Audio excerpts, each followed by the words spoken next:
పురాతన దేవాలయాలకు పూర్వ వైభవం తీసుకురావడానికి పుట్టిన ఏకైక ఆధ్యాత్మిక ఛానల్ మన ఊరి గుళ్ళు.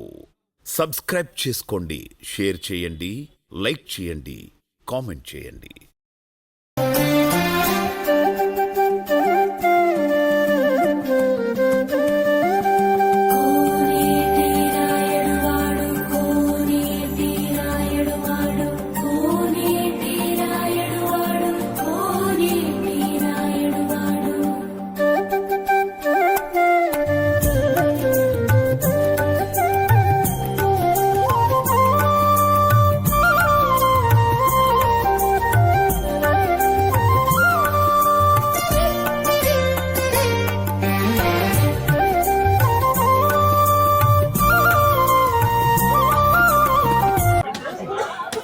ఇక్కడ కొబ్బరికాయ కొట్టి మన కాలినడక ప్రారంభించడం జరుగుతుంది. జై శ్రీరామ్, అందరికీ నమస్కారం. వెల్కమ్ బ్యాక్ టు మన ఊరి గుళ్ళు.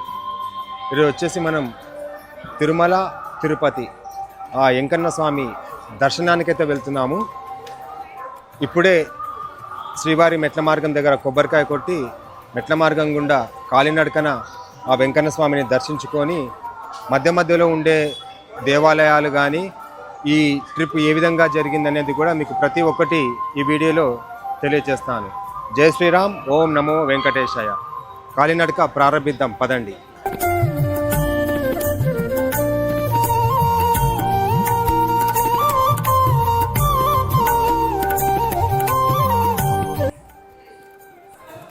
ఇప్పుడు మనం చూస్తున్నది వైకుంఠ ద్వారం, శ్రీవారి పాదాల మండపం.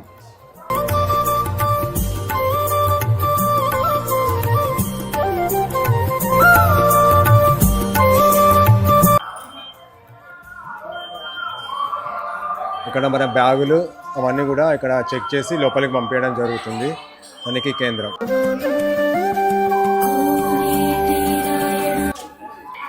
ఏడు గంటల 15 నిమిషాలకు ఈ మెట్ల మార్గం గుండా కాలినడక మొదలు పెట్టడం జరిగింది.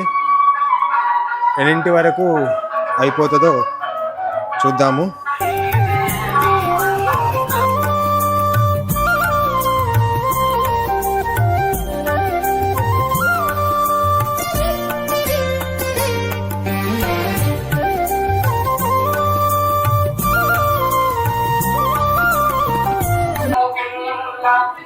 మూడు 300 స్టెప్స్ అయితే ఎక్కాము. ఇంకా 3250 స్టెప్స్ ఉన్నాయి.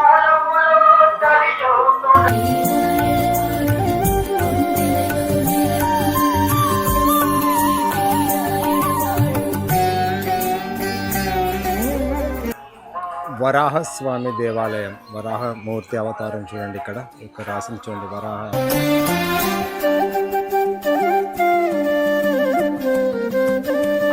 ఓం నమో వెంకటేశాయ, ఓం నమో వెంకటేశాయ. నరసింహ అవతారం.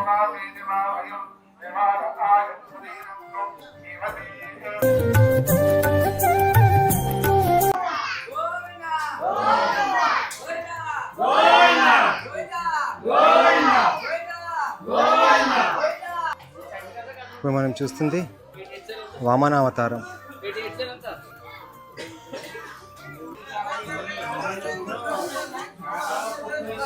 చిన్న పాప కూడా కాలినడకన ఆ శ్రీవారిని దర్శించుకోవడానికి వస్తుంది. ఇక్కడికైతే 2000 మెట్లు అయితే పూర్తి చేసుకోవడం జరిగింది. ఇంకొక 1500 మెట్లు అయితే ఉన్నాయి. 1500 మెట్లను కూడా పూర్తి చేద్దాం తొందరలోనే.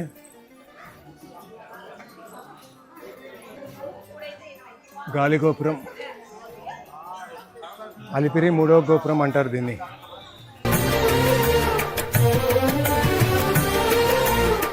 ఇప్పుడు మనం చూస్తుంది పరశురామ అవతారం. 2100 మెట్లు వచ్చాము. ఇంకా 1450 మెట్లున్నాయి. మనము ఆదివారం రోజు అరుణాచల గిరి ప్రదక్షిణ పౌర్ణమి రోజు చేయడం జరిగింది. అది మార్నింగ్ పొద్దున్న 2:30 స్టార్ట్ చేస్తే ఆల్మోస్ట్ ఒక 6 గంటల 30 నిమిషాలు 6:30 గంటల వరకు మనకు టైం తీసుకుంది. దాని తర్వాత మళ్ళీ ఒక 7 అవర్స్ అరుణాచల శివయ్య దర్శనానికి ఒక 7 గంటలు వెయిట్ చేసాము. సో ఆ రోజు ఓల్డ్గా మనకు దాదాపుగా ఒక 14 నుంచి 15 గంటల టైం తీసుకుంది. దాని తర్వాత ఒక్కరోజు గ్యాప్ తీసుకొని మళ్ళీ ఈరోజు ఈ శ్రీవారి దర్శనానికై బయలుదేరాము. అది మెట్ల మార్గం గుండా సేమ్ మళ్ళీ ఇది కూడా పైకి వెళ్ళడం జరుగుతుంది. చూద్దాం. ఇవి కడియాలు. ఇవి వచ్చేసి మనకు 200 రూపీస్ నుంచి ఇక్కడ స్టార్ట్ అవుతాయి. ఇక్కడ అన్నవాళ్ళు చేసిస్తున్నారు. మనం తిరుపతి కొండపైకి వెళ్తుంటే నేను కూడా ఒక కడియం తీసుకున్నాను. దానిపైన మన ఛానల్ పేరు రాయిస్తున్నాను. ఒకసారి అది అయిన తర్వాత కూడా నేను మీకు చూపిస్తాను. రేట్ అయితే నాకు ఇక్కడ ఓకే రీజనబుల్ అనిపించింది. కింద అడిగాను, కంపేర్ టు కింద ఇక్కడ అయితే అన్నవాళ్ళు కరెక్ట్ రేట్ చెప్పారు. మీకు చూపిస్తాను అయిన తర్వాత. ఇదిగోండి చూస్తున్నారు కదా, మన ఛానల్ పేరు అయితే అన్నవాళ్ళు కడియం పైన కొట్టించి ఇచ్చేసారు, మన ఊరి గుళ్ళు అని చెప్పేసి.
ఈ తిరుమల కొండల చుట్టూ కొందరి దేవతలను శ్రీవారి అక్కాచెల్లెలుగా స్థానికులు పూజిస్తుంటారు. పెద్దమ్మ తల్లి, చిన్నమ్మ తల్లి, అమ్మవార్లు గ్రామ దేవతలుగా. వీరు శ్రీవారికి రక్షక శక్తులుగా, కొండల కాపలాదారులుగా భావించబడుతుంటారు. ఇప్పుడు మనం చూస్తున్నది మోకాళ్ళ పర్వతం. మోకాళ్ళ పర్వతం అనేది తిరుమలలో శ్రీ వెంకటేశ్వర స్వామిని దర్శించుకునే భక్తులు అత్యంత భక్తి శ్రద్ధలతో అనుసరించే ఒక పవిత్ర స్థలం. ఇది భక్తి త్యాగం, అహంకార నివృత్తికి ప్రతీకగా భావించబడుతుంది. 3550 మెట్లు, సుమారు 9 కిలోమీటర్లు. ప్రారంభ స్థలం అలిపిరి తిరుపతి, ముగింపు స్థలం తిరుమల. ఇది శ్రీ వెంకటేశ్వర స్వామిని దర్శించుకునేందుకు ఉపయోగించే అత్యంత ప్రాచీనమైన ప్రధాన కాలినడక మార్గం. ఈ మార్గంలో నడిచి శ్రీవారిని దర్శిస్తే పాపక్షయం జరుగుతుంది, కోరికలు నెరవేరుతాయి, అలాగే మనసు మాత్రం చాలా ప్రశాంతంగా ఉంటుంది. ఓం నమో వెంకటేశాయ. ఇప్పుడే ఆ స్వామివారి దర్శనం అయితే అయిపోయింది.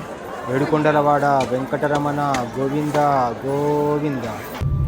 జపాలి ఆంజనేయ స్వామి గుడికైతే వచ్చాము. జపాలి మహర్షి ఈ ప్రాంతంలో తపస్సు చేశారని జపాలి అనే పేరు ఆ మహర్షి పేరునే వచ్చింది. ఆ మహర్షి తపస్సుకు ప్రత్యక్షమైన రూపమే శ్రీ ఆంజనేయ స్వామి. అందుకే ఈ ఆలయానికి జపాలి ఆంజనేయ స్వామి అనే పేరు రావడం జరిగింది. ఇక్కడ ఆంజనేయ స్వామి అత్యంత శాంత స్వరూపంలో తపస్సు చేసిన రూపంలో మనకు దర్శనమిస్తుంటాడు. బుద్ధిబలం, శారీరక శక్తి, మనోధైర్యం కోసం ఇక్కడ భక్తులు ఆ ఆంజనేయ స్వామిని ఆరాధిస్తూ ఉంటారు. జపాలి ఆంజనేయ స్వామి ఆలయం ఒక సాధారణ ఆలయం కాదు. ఇది తపస్సు, శక్తి, శాంతి కలిసిన మహా దివ్యక్షేత్రం. తిరుమల దర్శనానికి వచ్చిన ప్రతి భక్తులు ఒక్కసారైనా ఈ ఆలయాన్ని దర్శించాల్సిందే అన్నది భక్తుల విశ్వాసం. ఈ ఆలయ వాతావరణం చుట్టూ దట్టమైన అడవులు, కొండలు, పక్షుల కిలకిలలు, స్వచ్ఛమైన గాలి. ఆలయంలో ఒకసారి కూర్చుంటే ధ్యానం చేసినట్లే అనుభూతి కలుగుతుంది. ఇక్కడ ఆంజనేయ స్వామిని దర్శిస్తే భయాలు తొలగిపోతాయి, కష్టాలు దూరమవుతాయి. అలాగే ఆ ఆంజనేయ స్వామి కృప త్వరగా లభిస్తుంది.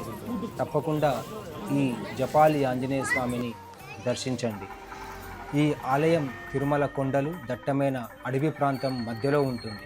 శ్రీవారి ఆలయం నుండి దాదాపుగా 5 నుండి 6 కిలోమీటర్ల దూరంలో ఉంటుంది. తిరుమల వెళ్ళిన ప్రతి ఒక్కరు ఈ జపాలి ఆంజనేయ స్వామిని దర్శిస్తారని మనస్ఫూర్తిగా కోరుకుంటున్నాను. ఈ వీడియో కనుక మీకు నచ్చినట్టయితే లైక్ చేయండి, షేర్ చేయండి. అలాగే మన ఊరి గుళ్ళు యూట్యూబ్ ఛానల్ని సబ్స్క్రైబ్ చేయండి. Thanks for watching. జై శ్రీరామ్, ధర్మో రక్షితి రక్షితః. ధన్యవాదాలు. ఓం నమో వెంకటేశాయ.